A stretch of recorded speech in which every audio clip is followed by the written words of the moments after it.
Avec nous, vous êtes député MoDem de Loire-Atlantique. Soyez la bienvenue sur France Info. Bonjour Sandrine Josso. Alors cet entretien, on va commencer par un souvenir douloureux. Nous étions mi-novembre 2023. Vous accusiez à l'époque le sénateur Joël Guerriau de vous avoir drogué à son domicile, une drogue versée dans une coupe de champagne. Vous arriverez à lui échapper. Entre-temps, il a été mis en examen pour administration de substances afin de commettre un viol ou une agression sexuelle. Le parquet a requis un procès en correctionnel, c'était en avril, défait par le sénateur. Mais j'imagine que pour vous, l'annonce de ce procès a déjà été un premier soulagement. Il y aura un procès pour Joël Guerriau. C'est ce que, effectivement, le parquet a sollicité. Et est-ce que vous attendez quelque chose de particulier? On va parler ensuite de ce que vous avez établi comme travail avec votre rapport sur la soumission chimique. Mais c'est ça qui est au cœur du futur procès? La soumission chimique, bien sûr. Et puis, il faut quand même savoir que sur les sujets de soumission chimique, c'est très difficile d'avoir des preuves. Gisèle Pelicot avait des preuves, des vidéos. Moi, j'ai eu des preuves grâce à des prélèvements de sang et d'urine qui ont été faits dans les temps, parce que c'est souvent un contre-la-montre. Et ça, c'est important de le comprendre. Et dans mon rapport, j'ai eu aussi à cœur en fait de travailler pour faciliter l'accessibilité aux preuves. Alors justement, cette affaire a mis ce sujet sur le devant de la scène, tristement, Oui. J'allais dire. Et vous avez donc travaillé avec une sénatrice, Madame Guillotin, sur un rapport que vous avez remis ces derniers jours au gouvernement. Alors, je l'ai sous la main, 50 recommandations. Vous aviez commencé à le dire, mais le plus dur, c'est peut-être de bien nommer les choses, en particulier juridiquement, puisque dans le code pénal, la soumission chimique a sa place, mais pas toute sa place. Dans le code pénal, la soumission chimique a sa place par une loi en fait qui a été votée en 2018. En 2018, exactement. Donc ça, c'est déjà une bonne chose. Après, il y a aussi la vulnérabilité chimique. C'est important de prendre ça en compte. C'est quoi la vulnérabilité chimique? C'est par exemple quand vous-même, vous décidez de boire un verre d'alcool ou par exemple de prendre du cannabis. Eh bien, vous êtes en vulnérabilité. Et ce qui se passe très souvent, malheureusement, c'est que vous pouvez avoir un individu qui profite en fait, qui voit comme une opportunité que vous soyez en vulnérabilité et qui décide de vous agresser ou de vous violer. Et ça, nous, on a fait ça en recommandation pour que ce soit vraiment une circonstance aggravante. Quand quelqu'un a bu, quand quelqu'un n'est pas dans toutes ses capacités de discernement, vouloir l'agresser, vouloir la violer, ça doit être une circonstance aggravante. On plaide là-dessus. Vous évoquiez tout à l'heure la difficulté des preuves, mais il y a aussi la prise en compte de ce que peut être la soumission chimique. Votre collègue sénatrice a déclaré, en parlant de votre travail, après le procès de Mazan, donc on revient sur Gisèle Pelicot, qui a été éminemment pédagogique et en cela historique, nous souhaitons par ce rapport poursuivre l'effort engagé par Gisèle Pelicot pour faire connaître ce phénomène et le combattre. Elle est médecin, Madame Guillotin, la sénatrice. Elle dit « Étant moi-même médecin, je me suis particulièrement interrogée sur ces 10 années d'errance médicale et me suis demandé si la possibilité que son mari la drogue me serait venue à l'esprit. » C'est ça aussi l'un des problèmes, c'est qu'on n'imagine pas que ça puisse être le cas. On pose la question du consentement, mais avec la soumission chimique, c'est altéré. Donc ça aussi, c'est dans votre rapport? C'est dans le rapport. Et puis le combat continue par la fille aussi de Gisèle Pelicot, Caroline Darian-Perronnet, qui a donc créé cette association M'endors pas, stop à la soumission chimique, dont je suis la marraine. On continue parce que maintenant, on s'occupe du service après-vente du rapport, si vous permettez l'expression, pour que nos recommandations, les 15 qui sont applicables en 2025, soient bien appliquées. Et puis d'autres devront être appliquées, évidemment, par la suite, parce qu'il y a beaucoup à faire, tant sur l'accompagnement des victimes, tant sur le traitement judiciaire, et puis aussi sur la formation, et puis la sensibilisation et la prévention.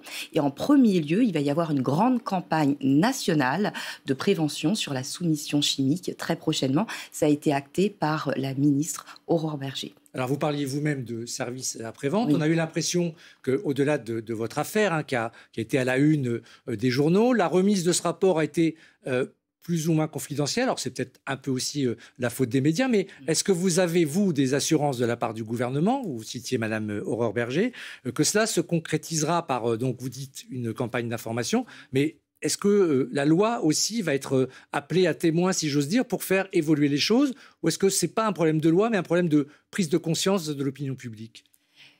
Il y a effectivement une nécessité de faire en sorte que toute la société soit mieux informée et en fait soit aussi plus protectrice et ait des bons comportements. Que ce soit par exemple un médecin qui pourrait être amené à rencontrer une victime pour qu'il ait les bons réflexes. On a demandé dans le rapport qu'on fasse une sorte de référentiel, si vous voulez, avec la haute autorité de santé pour que le monde médical et aussi toutes les personnes, que ce soit par exemple dans les commissariats ou les travailleurs sociaux qui sont amenés à rencontrer des victimes et des bons réflexes pour accompagner les victimes pour pouvoir qu'elles aient accès à des preuves et que en fait la peur aussi change de camp pour les accompagner à porter plainte et que les prédateurs qui font ça aujourd'hui en toute impunité puissent se dire que ça va être beaucoup plus compliqué pour eux. Alors on suivra effectivement ce qui sortira de votre travail parlementaire, conjoint Assemblée et Sénat.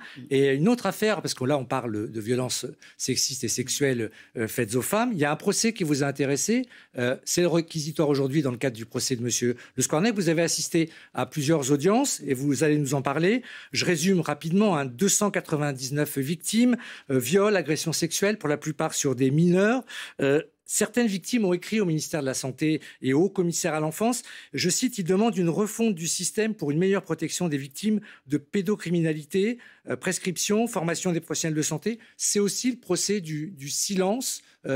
Qu'est-ce qui a échappé au pouvoir public dans cette affaire? Est-ce qu'elle était évitable? Est-ce qu'elle est évitable dans le futur? C'est aussi un peu votre combat sur la soumission chimique. C'est aussi la parole qui est en jeu. La parole est en jeu et puis sur le sujet des victimes, ce qu'il faut vraiment bien comprendre, c'est que s'occuper des victimes, c'est aussi un antidote à la violence. Et c'est pour ça que le gouvernement, et on doit tous s'emparer de ce sujet, de l'accompagnement des victimes. C'est quand même très important. Aujourd'hui, une victime qui parle, elle fait un cadeau, elle fait aussi quelque part elle pose un acte de fraternité. Et ça, on doit le reconnaître. Les victimes, ce qu'elles ressentent aujourd'hui très souvent, c'est que lorsqu'elles parlent, eh bien, en fait, elles deviennent coupables d'avoir parlé. Ça, il faut vraiment que ça change. Alors, vous ne serez pas étonné, puisqu'on parle de violences physiques, de violences sexuelles. Il y a une affaire qui concerne au plus haut point le Premier ministre, François Bayrou, c'est Betaram. Alors, on parle des violences scolaires, mais en particulier de Betaram. J'aimerais avoir votre avis. Vous êtes dans le groupe des démocrates. Le Premier ministre est président du MoDem. Votre sentiment sur l'audition du Premier ministre qui avait lieu le 14 mai dernier. Est-ce qu'il avait besoin de vous convaincre et avez-vous été convaincu? A-t-il dit la vérité?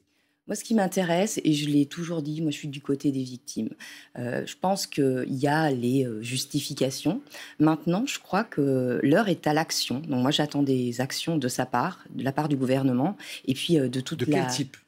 En particulier notamment, sur les violences par exemple, scolaires. ne serait-ce que il faut un conseil des victimes, parce que les victimes, en fait, elles sont expertes.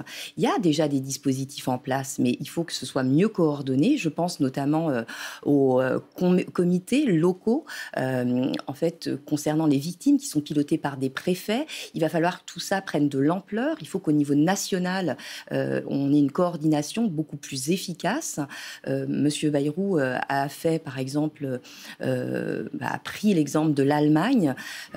Hier, j'étais à Matignon pour discuter de ce sujet parce que dans mon rapport, il y a des recommandations qui plébiscitent en fait un vrai conseil des victimes. Je crois qu'il y a des choses à faire. Maintenant, il ne faut plus attendre. L'heure est à l'action. Donc, vous attendez ça aussi dans les préconisations du rapport, mais aussi du rapport de la commission d'enquête parlementaire, mais aussi que ça vienne directement du plus haut sommet de l'État, en particulier de Matignon. Absolument. Et vous avez l'impression qu'il va le faire? Alors, je le souhaite.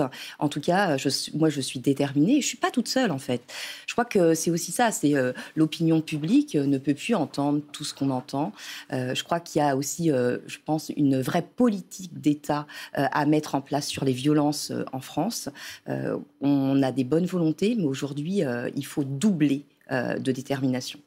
Dernière question. Vous avez l'impression que le silence, plus le déni, plus parfois le mensonge, c'est un cocktail explosif et qu'il faut lutter contre tout cela en même temps? Il faut prendre en compte tout cela. Il faut surtout, on va dire, plutôt être du côté de tous ceux et de toutes celles qui souhaitent que ces sujets de violence, que ce soit pour les enfants et que ce soit aussi pour les hommes, hein, il y a quand même 10% d'hommes qui subissent des violences sexuelles dans notre pays. Quelle que soit cette forme de violence, il faut aujourd'hui qu'on aille plus loin et plus fort et qu'enfin on prenne ça au sérieux. Sandrine Josso, je vous remercie d'être passée sur le plateau de France Info ce matin. Sans prix.